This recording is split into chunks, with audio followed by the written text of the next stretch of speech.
When my brother told me to sit in the storage room, he didn't lower his voice. He wanted it heard. We were in the main conference area of my parents' office, glass walls, polished oak table, bottled water arranged in triangles as if symmetry could compensate for shrinking margins. Adjusted his cufflinks and gave me the look he'd perfected over the years. Not cruel, not loud, just dismissive, when needs space for important clients.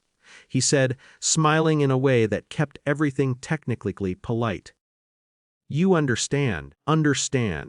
I understood that in this building I had always been temporary, the one who experimented, the one who wandered, the one my parents described to family friends with a gentle sigh, creative, unstable, talented but impractical. So I nodded, no argument, no scene. The storage room was narrow and smelled faintly of printer toner and old cardboard. Outdated brochures leaned against the wall, all featuring my brother on the cover, founder, visionary, CEO. The irony wasn't loud. It never had been. I sat on a folding chair and let the quiet settle. It wasn't anger I felt, not exactly. It was something older, a familiar compression in my chest that had started years ago, the first time my father told me I was complicating things by wanting to build something different. First time my mother suggested I support my brother's vision instead of splitting the family focus. When I left the company 3 years ago, it wasn't dramatic. I wasn't pushed out in a shouting match. I was simply edged out, meetings scheduled without me, decisions finalized before I saw drafts, responsibilities reassigned. Eventually, there was no space for me at the table, so I built somewhere else. Quietly, no announcement, no family updates, no revenge arc, just work. Long nights in a co-working space that didn't care about my last name. Conversations with investors who only asked about numbers. Engineers who didn't assume I was the assistant. I didn't tell my parents when the first prototype stabilized. Tell my brother when we closed our seed round. I told myself I would, eventually.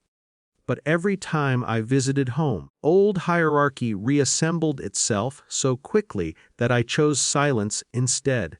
Footsteps hurried down the hallway. The storage room door opened abruptly.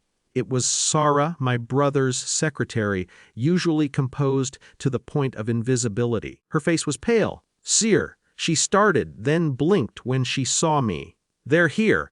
"Who?" I asked.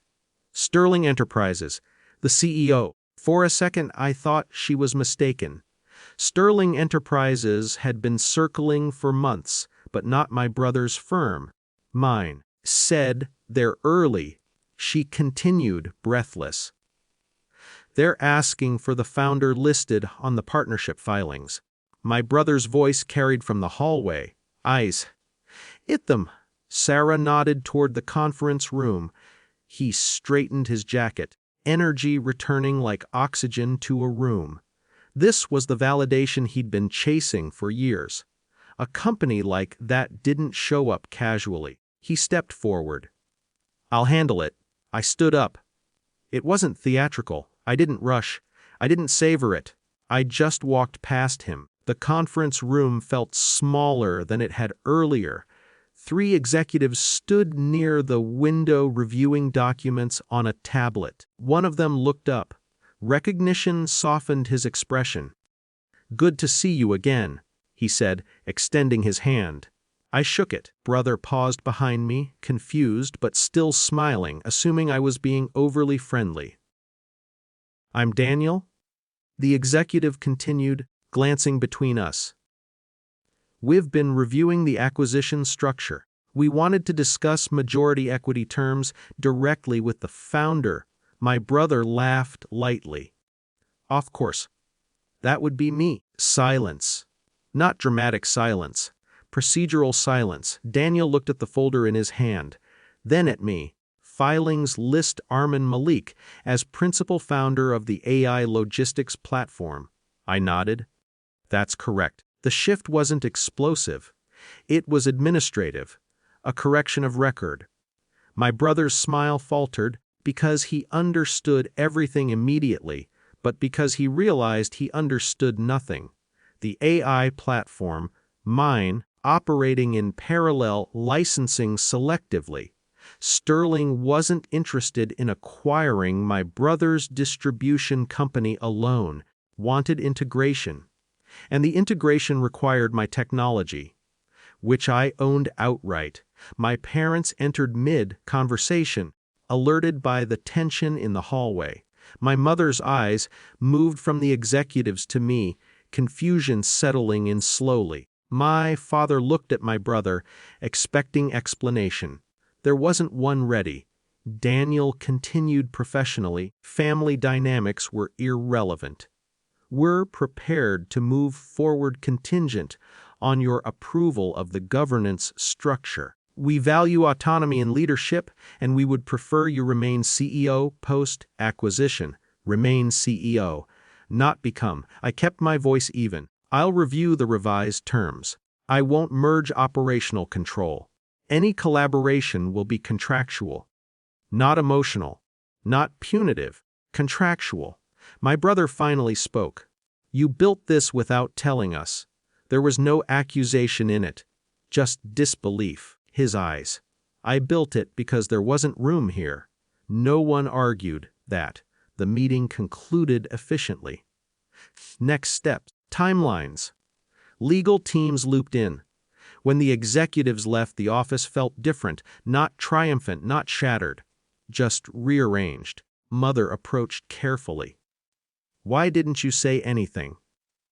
I considered the question. Because every time I tried to exist here, I was resized. But I didn't say that. I needed to know I could do it without this building. I replied.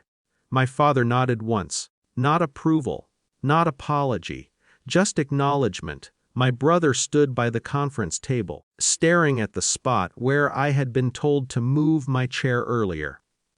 There was no apology from him either. I didn't need one. Have my team send over draft agreements, I said, picking up my bag. If we collaborate, it'll be clear, equal, defined. Gave a short nod, no collapse, no reconciliation montage, just new boundaries. As I passed the storage room on my way out, glanced inside. The folding chair was still there, dust floating in the thin beam of light from the hallway.